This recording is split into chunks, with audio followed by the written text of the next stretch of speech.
बताएं, जैसे मान लीजिए पुलिस विभाग से मुझे कोई जानकारी लेनी है, तो वो जो आवेदक है किसको आवेदन करेगा, किसके नाम पर करेगा? अधिकांश स्तर पर प्रत्येक जनपद में अपर पुलिस अधीक्षक के स्तर के जो भी अधिकारी होते हैं उनको जन सूचना अधिकारी नामित किया जाता है, और पुलिस अधीक्षक के स्तर के जो भी अधिकारी होते हैं उनको अपीली अधिकारी नामित किया जाता है। इसके पूर्व में डीआईजी, प्रत्येक मंडल में डीआईजी के स्तर के जो भी अधिकारी होते थे उनको अपीली अधिकारी बनाया जाता था, लेकिन इधर कुछ नवीन संशोधनों से वर्तमान समय में पुलिस अधीक्षक संबंधित जनपद के जो भी होते हैं उन्हीं को अपीली अधिकारी नामित किया जाता है, ताकि वो जनपद स्तर पर ही उस अपील को निस्तारित करें। लेकिन उसमें भी एक दुर्भावना तो नहीं कही जा सकती, कुछ केसों में दुर्भावना भी होती है, कुछ केसों में प्रशिक्षण प्राप्त न किया जाना संबंधित अधिकारियों का ये होता है कि संबंधित अपीली अधिकारी अपील को फिर से उसी जन सूचना अधिकारी के पास मार करके वापस भेज देते हैं जिस जन सूचना अधिकारी के पास या उनके विरुद्ध अपील की गई है, जबकि नियमतः प्रथम अपील की सुनवाई निर्धारित होनी चाहिए जिसमें शिकायतकर्ता और जन सूचना अधिकारी दोनों उपस्थित हों और अपना अपना पक्ष रखें और जनपद स्तर पर ही इस प्रकरण को निस्तारित कराया जा सके। अच्छा, हम ये जानना चाहते, मान लीजिए जिलाधिकारी कार्यालय से हमको कोई सूचना लेना है, तो हम कैसे आवेदन करेंगे, किसको देंगे? अगर जनता को या जन सूचना अधिकारी का नाम पदनाम मालूम है आवेदक को, तो उस स्थिति में अपर जिलाधिकारी महोदय को जन सूचना अधिकारी नामित किया गया है। उसमें हम लिख सकते हैं जन सूचना अधिकारी अपर जिलाधिकारी महोदय संबंधित जनपद, या एक और तरीका है, अगर हमें यह नहीं मालूम है किस अधिकारी को जन सूचना अधिकारी नामित किया गया है तो हम इतना भी अगर लिखते हैं कि जन सूचना अधिकारी कार्यालय श्रीमान जिलाधिकारी महोदय संबंधित जनपद, तब भी हमारा आवेदन पत्र संबंधित जन सूचना अधिकारी के पास पहुंच जाएगा और निर्धारित तिथि तक आवेदक को कुछ न कुछ प्रत्युत्तर अवश्य मिलेगा। ये अच्छा आपने बताया कि आवेदक को नहीं पता है तो जन सूचना अधिकारी और संबंधित कार्यालय का पता लिख करके भेज दे तो संबंधित सूचना अधिकारी तक वो बात पहुँचेगी। और अब हम आते हैं कि व्यवहारिक स्थिति क्या है इस पर। जैसे कानून तो बनाया जाता है लोगों के हितों के लिए। अच्छा, इसके पहले व्यवहारिक स्थिति के पहले एक बात और हम चर्चा कर लेते हैं कि जो सूचनाएं लोग मांगते हैं, प्रायः किसी योजना का धन आता है, कहाँ खर्चा हुआ, या कोई कब से तैनात है, कहाँ पर कब तक रहेगा, और विविध प्रकार की जो सूचनाएं, आखिरकार ये सब सूचनाएं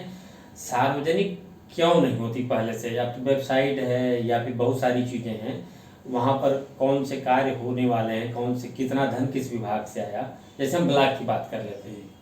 तो किसी ब्लॉक में कितना धन आया, आखिरकार वहाँ कोई सूचना पट ऐसी व्यवस्था हो जो आमतौर पर लोगों को मांगना पड़ता है।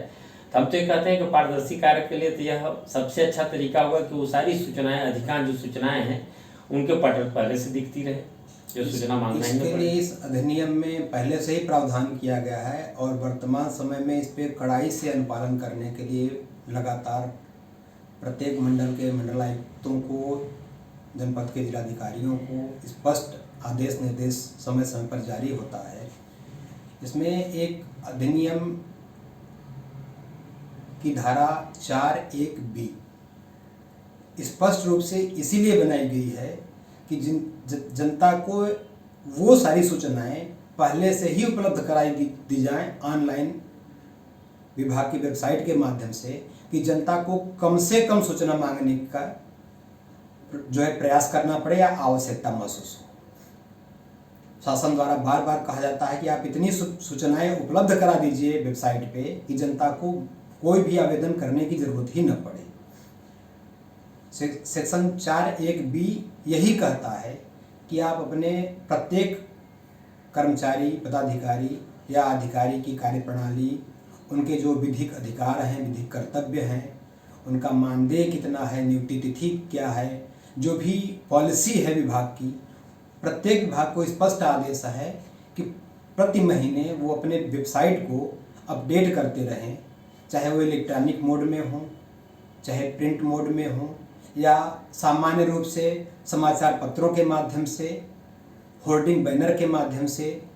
जन जागरूकता कार्यक्रम चला के इतनी सुविधाएं और सूचनाएं जनता को उपलब्ध करा दी जाएं कि जनता को आवेदन करने की आवश्यकता ही न महसूस हो। सीधी सी बात है कि कौन से काम आप करा रहे हैं, उस पर कितना धन निर्गत किया गया है, कब तक काम पूरा होगा ये, और आगे भविष्य में किस तरह के विकास कार्य आपके होने, क्या प्रस्ताव है, कितना धन खर्च होगा, ये सब चीज़ें पहले से सार्वजनिक हो तो हमें लगता है कि बहुत सारी सूचनाएं लोगों को मांगनी है। अधिकांश प्रकरण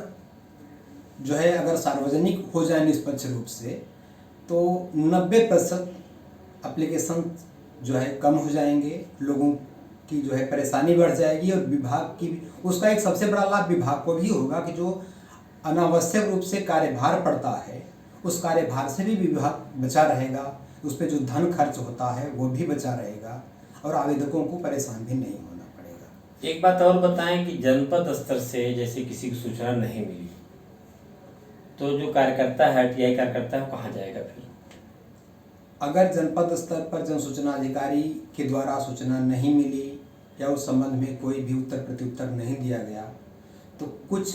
विभाग ऐसे हैं जिनके अपीली अधिकारी भी जनपद स्तर पे उसी कार्यालय में उपलब्ध होते हैं, तो हम उनके पास धारा 19(1) में, जिसको हम प्रथम अपील भी कर सकते हैं, अपील करेंगे।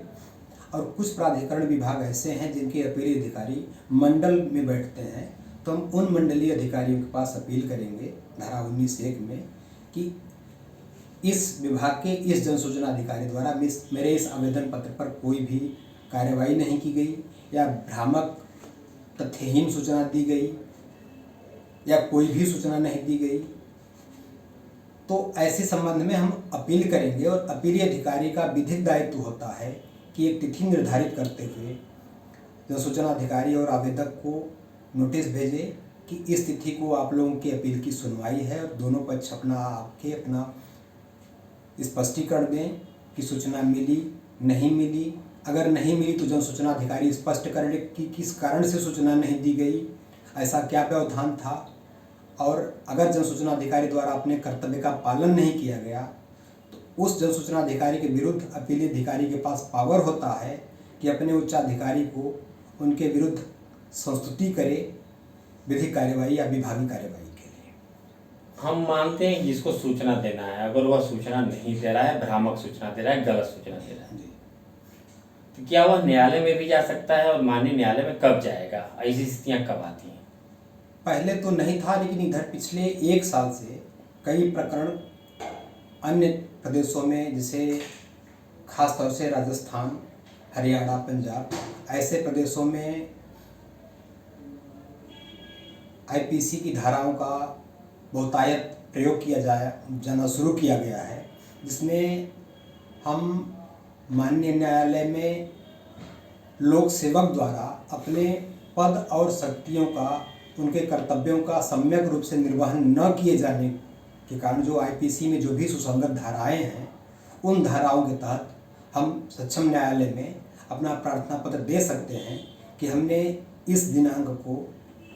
इस कार्यालय या इस अधिकारी के पास में अपना आवेदन पत्र प्रेषित किया गया था, लेकिन उस अधिकारी द्वारा ससमय हमें कोई सूचना नहीं दी गई अथवा भ्रामक या गुमराह किया गया हमें, तो इस चीज़ की शिकायत हम 30 दिन के पश्चात किसी भी समय या प्रथम अपील या द्वितीय अपील के पश्चात भी हम सक्षम न्यायालय में आईपीसी और सीआरपीसी की सुसंगत धाराओं में लोक सेवक के विरुद्ध उनके पद और शक्तियों का सम्यक निर्वहन न किए जाने के कारण हम उनके विरुद्ध न्यायालय में वाद दायर कर सकते हैं। हम सक्षम न्यायालय की बात करते हैं तो हम कहाँ जाएंगे? जनपद न्यायालय, हाई कोर्ट या सुप्रीम कोर्ट? पहले हम कहाँ जाएंगे? इसके लिए प्राथमिक तौर पर हमें जनपद स्तर पर जो भी माननीय मुख्य न्यायिक दंडाधिकारी का कार्य जो है कोर्ट होता है, सीजीएम साहब का जो कोर्ट होता है, हम वहाँ पर अपनी प्रार्थना को रखेंगे, वहाँ पर अपील करेंगे। वहाँ से न्याय न मिलने पर हम उच्च न्यायालयों में या जो भी संबंधित पीठासीन अधिकारी हैं या उनसे जो हायर जुडिशरी कोर्ट्स हैं उनके पास में हम न्याय के लिए प्रार्थना कर सकते हैं।